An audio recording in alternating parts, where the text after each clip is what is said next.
मेरे प्यारे देशवासियों, नमस्कार। कोरोना के खिलाफ लड़ाई में जनता कर्फ्यू से लेकर आज तक हम सभी भारतवासियों ने बहुत लंबा सफर तय किया है। समय के साथ आर्थिक गतिविधियों में भी धीरे धीरे तेजी नजर आ रही है। हम में से अधिकांश लोग अपनी जिम्मेदारियों को निभाने के लिए, फिर से जीवन को गति देने के लिए रोज घरों से बाहर निकल रहे हैं। त्योहारों के इस मौसम में बाजारों में भी रौनक धीरे धीरे लौट रही है, लेकिन हमें ये भूलना नहीं है कि लॉकडाउन भले चला गया हो, वायरस नहीं गया है। बीते 7-8 महीनों में प्रत्येक भारतीय के प्रयास से भारत आज जिस संभली हुई स्थिति में है, हमें उसे बिगड़ने नहीं देना है और अधिक सुधार करना है। आज देश में रिकवरी रेट अच्छी है, फैटेलिटी रेट कम है। भारत में जहां प्रति 10 लाख जनसंख्या पर करीब 5,500 लोगों को कोरोना हुआ है, वहीं अमेरिका और ब्राजील जैसे देशों में ये आंकड़ा 25,000 के करीब है। भारत में प्रति 10 लाख लोगों में मृत्यु दर 83 है, जबकि अमेरिका, ब्राजील, स्पेन, ब्रिटेन जैसे अनेक देशों में ये आंकड़ा 600 के पार है।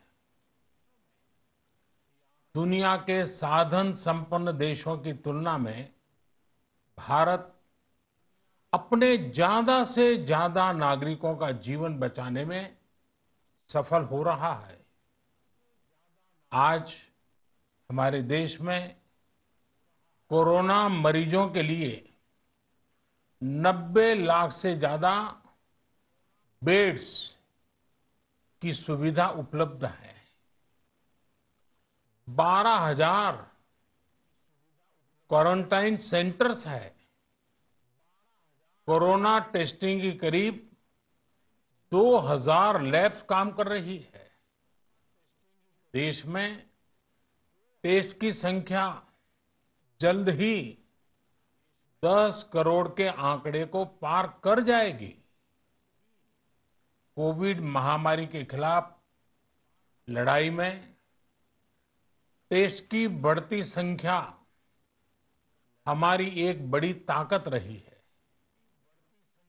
सेवा परमो धर्म के मंत्र पर चलते हुए हमारे डॉक्टर, हमारे नर्सिस, हमारे हेल्थ वर्कर्स, हमारे सुरक्षाकर्मी और भी सेवा के भाव से काम करने वाले लोग इतनी बड़ी आबादी की निस्वार्थ सेवा कर रहे हैं। इन सभी प्रयासों के बीच ये समय लापरवाह होने का नहीं है। ये समय ये मान लेने का नहीं है कि कोरोना चला गया या फिर अब कोरोना से कोई खतरा नहीं है। हाल के दिनों में हम सब ने बहुत सी तस्वीरें, वीडियो देखे हैं जिनमें साफ दिखता है कि कई लोगों ने अब सावधानी बरतना या तो बंद कर दिया है या बहुत ढिलाई ले आए हैं। ये बिल्कुल ठीक नहीं है। अगर आप लापरवाही बरत रहे हैं, बिना मास्क के बाहर निकल रहे हैं, तो आप अपने आप को, अपने परिवार को, अपने परिवार के बच्चों को, बुजुर्गों को उतने ही बड़े संकट में डाल रहे हैं। आप ध्यान रखिए, आज अमेरिका हो या फिर यूरोप के दूसरे देश, इन देशों में कोरोना के मामले कम हो रहे थे, लेकिन अचानक से फिर से बढ़ने लगे हैं और चिंताजनक वृद्धि हो रही है। साथियों, संत कबीरदास जी ने कहा है, पक्की खेती देख के, पक्की खेती देख के गर्व किया किसान, अजहू जोला बहुत है, अजहू जोला बहुत है, घर आवे तब जान। अर्थात कई बार हम पकी हुई फसल देखकर ही अति आत्मविश्वास से भर जाते हैं कि अब तो काम हो गया, लेकिन जब तक फसल घर न आ जाए तब तक काम पूरा नहीं मानना चाहिए। यही कबीरदास जी कह के गए हैं। यानी जब तक सफलता पूरी न मिल जाए, लापरवाही नहीं करनी चाहिए। साथियों, जब तक इस महामारी की वैक्सीन नहीं आ जाती, हमें कोरोना से अपनी लड़ाई को रत्ती भर भी कमजोर नहीं पड़ने देना है। बरसों बाद हम ऐसा होता देख रहे हैं कि मानवता को बचाने के लिए युद्ध स्तर पर पूरी दुनिया में काम हो रहा है। अनेक देश इसके लिए काम कर रहे हैं।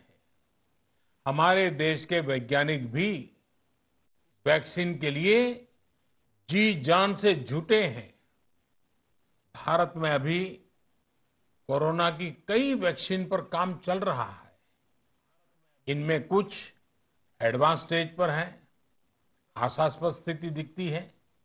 साथियों, कोरोना की वैक्सीन जब भी आएगी, वो जल्द से जल्द प्रत्येक भारतीय तक कैसे पहुंचे, इसके लिए भी सरकार की तैयारी जारी है।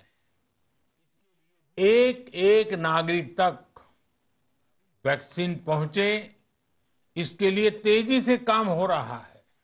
साथियों, रामचरितमानस में बहुत ही शिक्षाप्रद बातें हैं, सीखने जैसी बातें, लेकिन साथ साथ अनेक प्रकार की चेतावनियां भी हैं।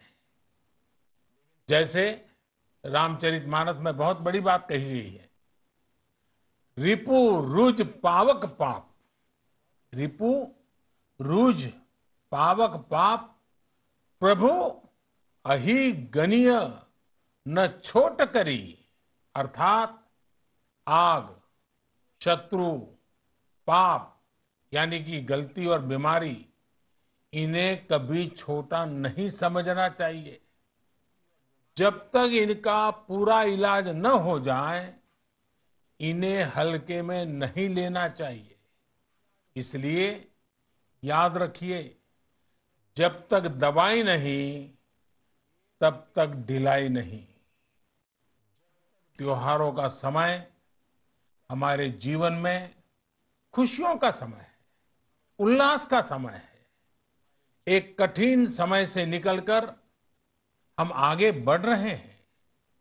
थोड़ी सी लापरवाही हमारी गति को रोक सकती है, हमारी खुशियों को धूमिल कर सकती है। जीवन की जिम्मेदारियों को निभाना और सतर्कता, ये दोनों साथ साथ चलेंगे, तभी जीवन में खुशियां बनी रहेगी। 2 गज की दूरी, समय समय पर साबुन से हाथ धुलना और मास्क लगाना, इसका ध्यान रखिए। और मैं आप सबसे करबद्ध प्रार्थना करता हूं, आपको मैं सुरक्षित देखना चाहता हूं, आपके परिवार को सुखी देना चाहता हूं। ये त्योहार आपके जीवन में उत्साह और उमंग भरे, ऐसा वातावरण चाहता हूं। और इसलिए मैं बार बार हर देशवासी से आग्रह करता हूं।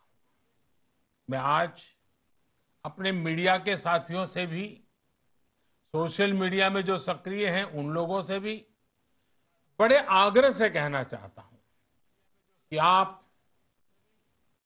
जागरूकता लाने के लिए, इन नियमों का पालन करने के लिए जितना जन जागरण अभियान करेंगे, ये आपकी तरफ से देश की बहुत बड़ी सेवा होगी।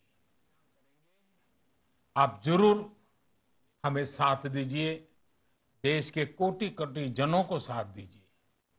मेरे प्यारे देशवासियों, स्वस्थ रहिए, तेज गति से आगे बढ़िए और हम सब मिलकर के देश को भी आगे बढ़ाएं। इन्हीं शुभकामनाओं के साथ नवरात्र, दशहरा, ईद, दीपावली, छठ पूजा, गुरु नानक जयंती समेत सभी त्योहारों की सभी देशवासियों को एक बार फिर से बहुत बहुत बधाई देता हूं। धन्यवाद। प्रधानमंत्री नरेंद्र मोदी